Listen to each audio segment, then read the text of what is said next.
Bonjour, cette vidéo est la dernière du chapitre 2 et du cours et nous allons voir dans cette vidéo quelques éléments sur les matrices d'application linéaire. Je vais commencer par un exemple et considérer l'application linéaire qui a pour ensemble de départ l'ensemble de dimension 2 R2 et l'ensemble de dimension 3 R3 et qui a XY associe ce vecteur de R3. Donc ça sera le premier ingrédient de mon exemple. Le deuxième ingrédient, ça sera de prendre une base de R2. Donc R2 est un espace vectoriel de dimension 2, donc toutes ces bases ont deux éléments.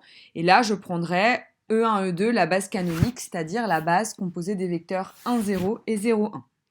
Et de même, pour R3, je prendrai la base que j'appellerai F1, F2, F3, qui sera la base canonique de R3, donc c'est-à-dire la famille de vecteurs composée des vecteurs 1, 0, 0, 0, 1, 0 et 0, 0, 1. Donc voilà mes trois ingrédients. La première chose que je vais remarquer, c'est que si je prends un vecteur XY dans R2, je peux le décomposer sur la base E1, E2, tout simplement en écrivant que XY, c'est X fois E1 plus Y fois E2. Donc X et Y sont les coordonnées de mon vecteur dans la base E1, E2. Et je peux noter ces coordonnées dans un vecteur colonne, donc c'est-à-dire une matrice à une seule colonne, qui sera de taille 2 puisque R2 est de dimension 2 et que je noterai grand X. Ensuite, je peux calculer l'image des deux vecteurs de ma base canonique par l'application F.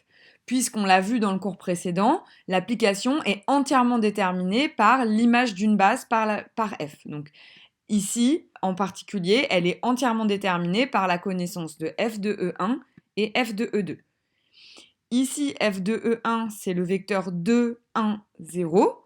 Donc pareil, c'est coordonné dans la base canonique de R3, c'est 2, 1, 0. Bien sûr, si j'avais choisi une autre base, on aurait eu d'autres coordonnées. Et idem pour l'image du vecteur E2. Du coup, ce qu'on va faire ici, c'est définir une matrice en accolant les coordonnées de f de E1 et f de E2 dans la base qu'on s'est choisie pour R3, donc dans la base canonique ici. Donc on l'a dit, dans la base canonique, les coordonnées de f de E1, c'est 2, 1, 0. Donc la première colonne sera composée des coordonnées de f de E1 dans ma base, et la deuxième colonne sera composée des coordonnées de f de E2 dans ma base. J'obtiens donc ainsi une matrice qui a 3 lignes, parce que l'ensemble d'arrivée est de dimension 3, et 2 colonnes, car l'ensemble de départ est de dimension 2. Et enfin, ce que je vais faire, c'est le produit matriciel donc, de ma matrice A et des coordonnées d'un vecteur quelconque XY dans la base E1, E2. Donc je fais le produit matriciel A fois X.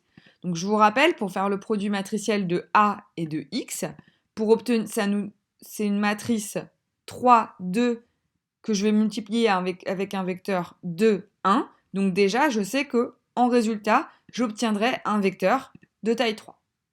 Ensuite, pour calculer la première coordonnée de ce vecteur, je vais multiplier terme à terme la première ligne de la matrice A avec le vecteur xy.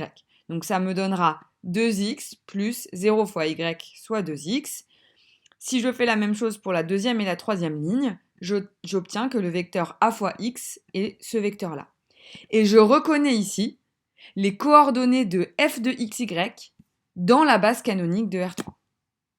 Donc on se rend compte qu'en définissant une matrice comme ça, en accolant les coordonnées de f de E1 et de f de E2, et en multipliant par les coordonnées d'un vecteur xy, on obtient en fait les coordonnées de f de xy dans la base que j'ai choisie pour mon espace d'arrivée.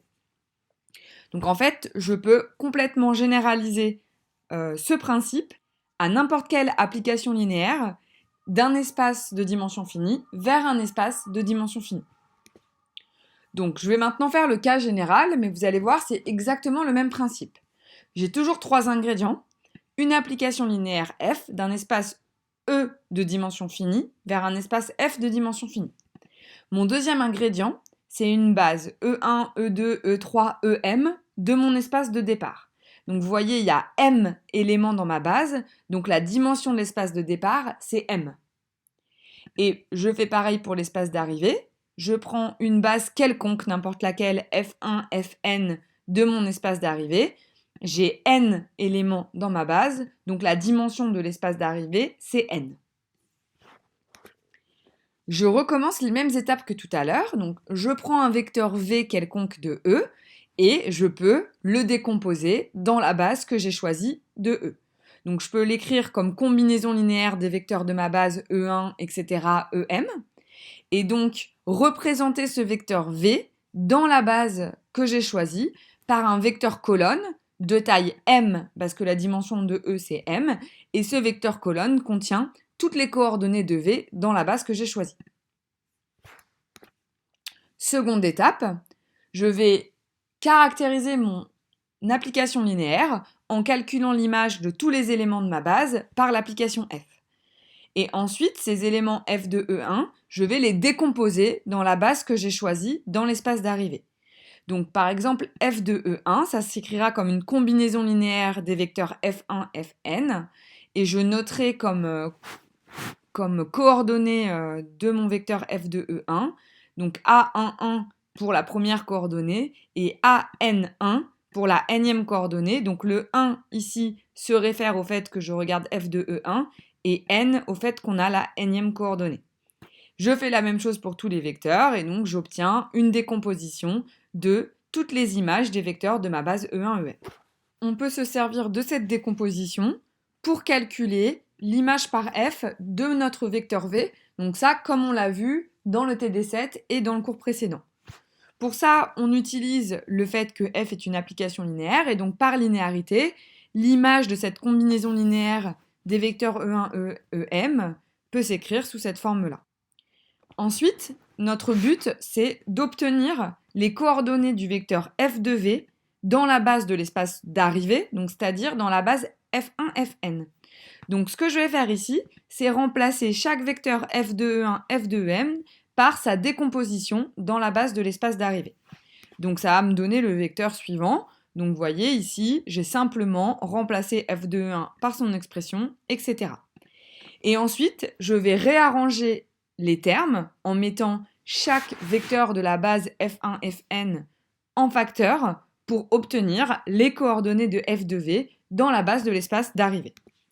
Donc j'obtiendrai que f de v va s'écrire sous cette forme-là. Et par exemple, ce que je viens de surligner, c'est la première coordonnée de f de v dans la base f1, f2, f3, etc. jusqu'à fn. Et on voit que ça s'écrit comme une combinaison linéaire de tous mes coefficients A11, AN1, A1M, etc., qui sont les coordonnées de l'image de ma base de l'ensemble de départ dans la base de l'ensemble d'arrivée et qui, on le sait, caractérisent l'application linéaire.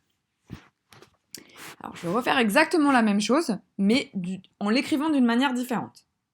Cette fois-ci, donc, je fais comme tout à l'heure. Je vais créer une matrice dont le nombre de lignes est la dimension de l'espace d'arrivée. Donc il y aura n lignes. Et le nombre de colonnes est la dimension de l'espace de départ. Et comment je crée cette matrice A ? Je vais tout simplement prendre les coordonnées de chacun de mes vecteurs f de E1, f de E2, etc. dans la base f1, fn, et je vais les accoler en les mettant en colonnes. Donc comme tout à l'heure, donc la première colonne de la matrice A correspond par exemple aux coordonnées de f de E1 dans la base f1, f2, f3 jusqu'à fn, etc. Comme il y a m vecteurs f de E1, f de E2, etc., c'est donc pour ça qu'il y a m colonnes. Comme pour chaque vecteur, il y a n coordonnées, c'est pour ça qu'il y a n lignes. Une fois que j'ai fait ça, je vais faire le produit matriciel donc, de cette matrice A et des coordonnées de mon vecteur V dans la base E1, E2, E3, E4, Em. Et en faisant ce produit matriciel, si je me rappelle de ce que j'ai écrit à la slide précédente, j'obtiens précisément les coordonnées de f de v dans la base f1, f2, f3, f4, etc. Effectivement, si je reviens à la slide précédente, vous voyez que là, la première coordonnée de f de v était celle-ci.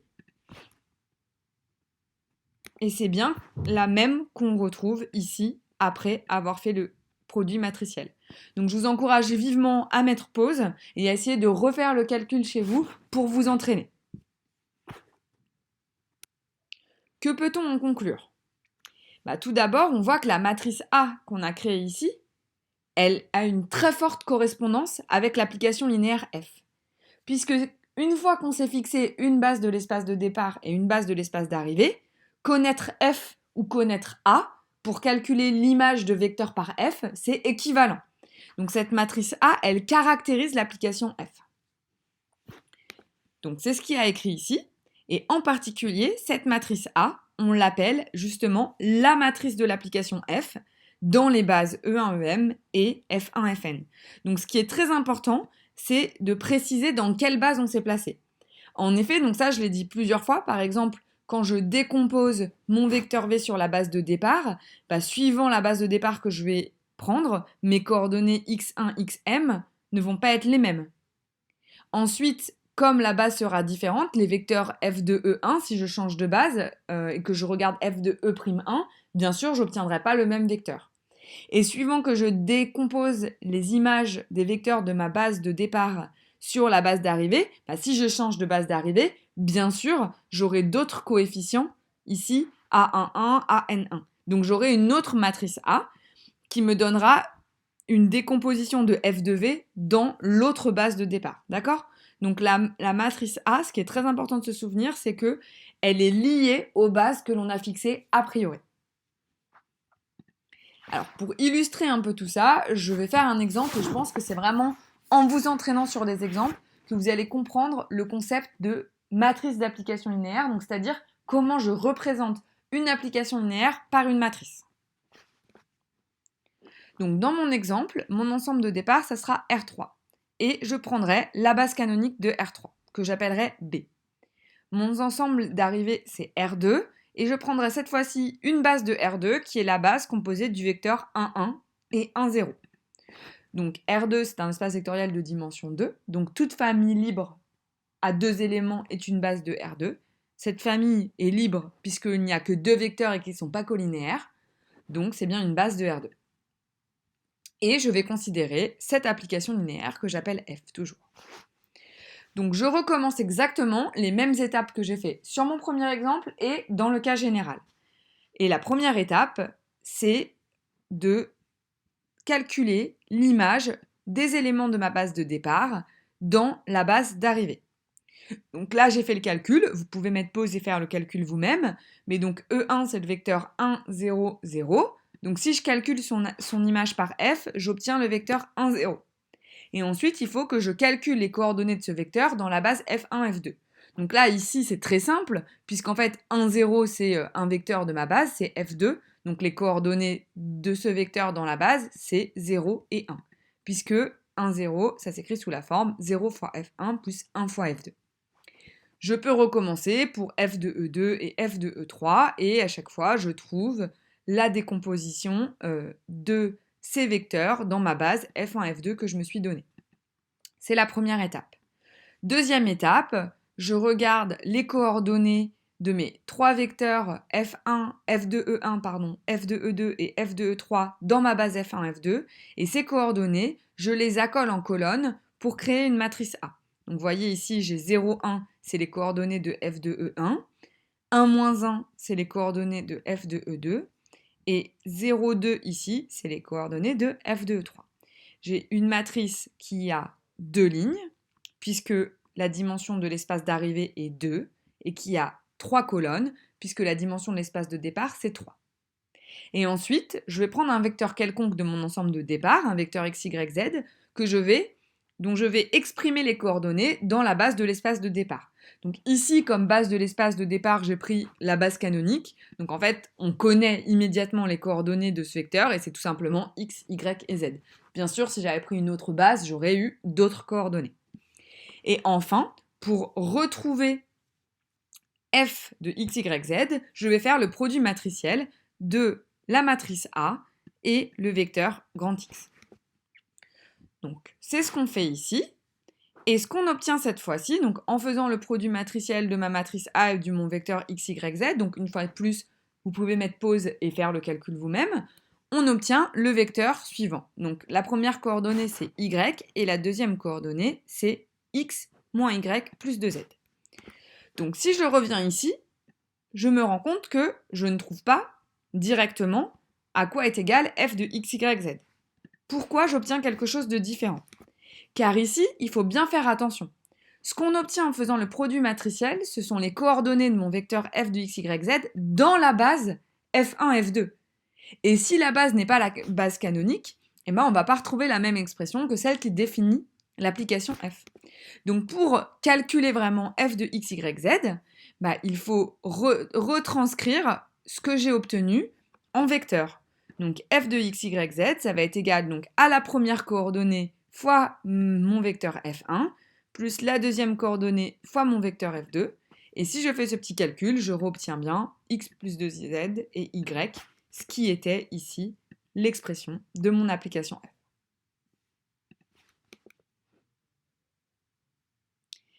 Alors, je voudrais faire quelques remarques. Donc, première remarque, la matrice A dépend des bases B et B'. Donc ça, j'en ai déjà parlé et j'espère vous avoir convaincu. Et deuxième remarque intéressante, c'est plutôt comme ça qu'on travaille normalement. On peut retrouver l'application à partir de la matrice A. Donc ça, c'est ce que j'ai fait ici.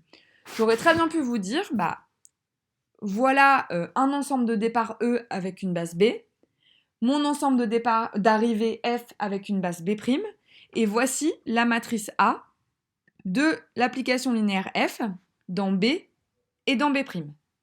Et avec juste cette information, j'aurais pu recalculer l'image d'un vecteur quelconque par mon application F en calculant, comme j'ai dit, les coordonnées de x dans la base de départ, en effectuant le produit matriciel et en remultipliant par les vecteurs de la base d'arrivée.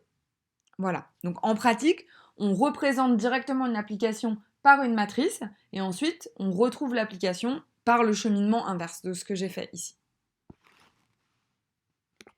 Et enfin, donc dernière slide de ce cours, nous allons parler du noyau et du rang d'une application linéaire, justement quand elle est représentée par une matrice A. Donc, à toute application linéaire F d'un espace vectoriel de dimension finie vers un espace vectoriel de dimension finie, on peut associer une matrice A quand on a fixé des bases au préalable dans chacun de ces deux ensembles. Et maintenant, donc, si je refais toujours la même chose, donc je prends un vecteur V de l'ensemble de départ, je représente ses coordonnées dans B par un vecteur colonne, alors je peux calculer les coordonnées de son image dans la base B' en faisant le produit matriciel. Donc ça, c'est un peu ce que je viens de dire. Et une fois que j'ai ça, ce que j'obtiens, c'est que si V appartient au noyau de F, c'est-à-dire si F de V est égal à l'élément neutre, ça veut dire que toutes ces coordonnées dans la base B' doivent être nulles.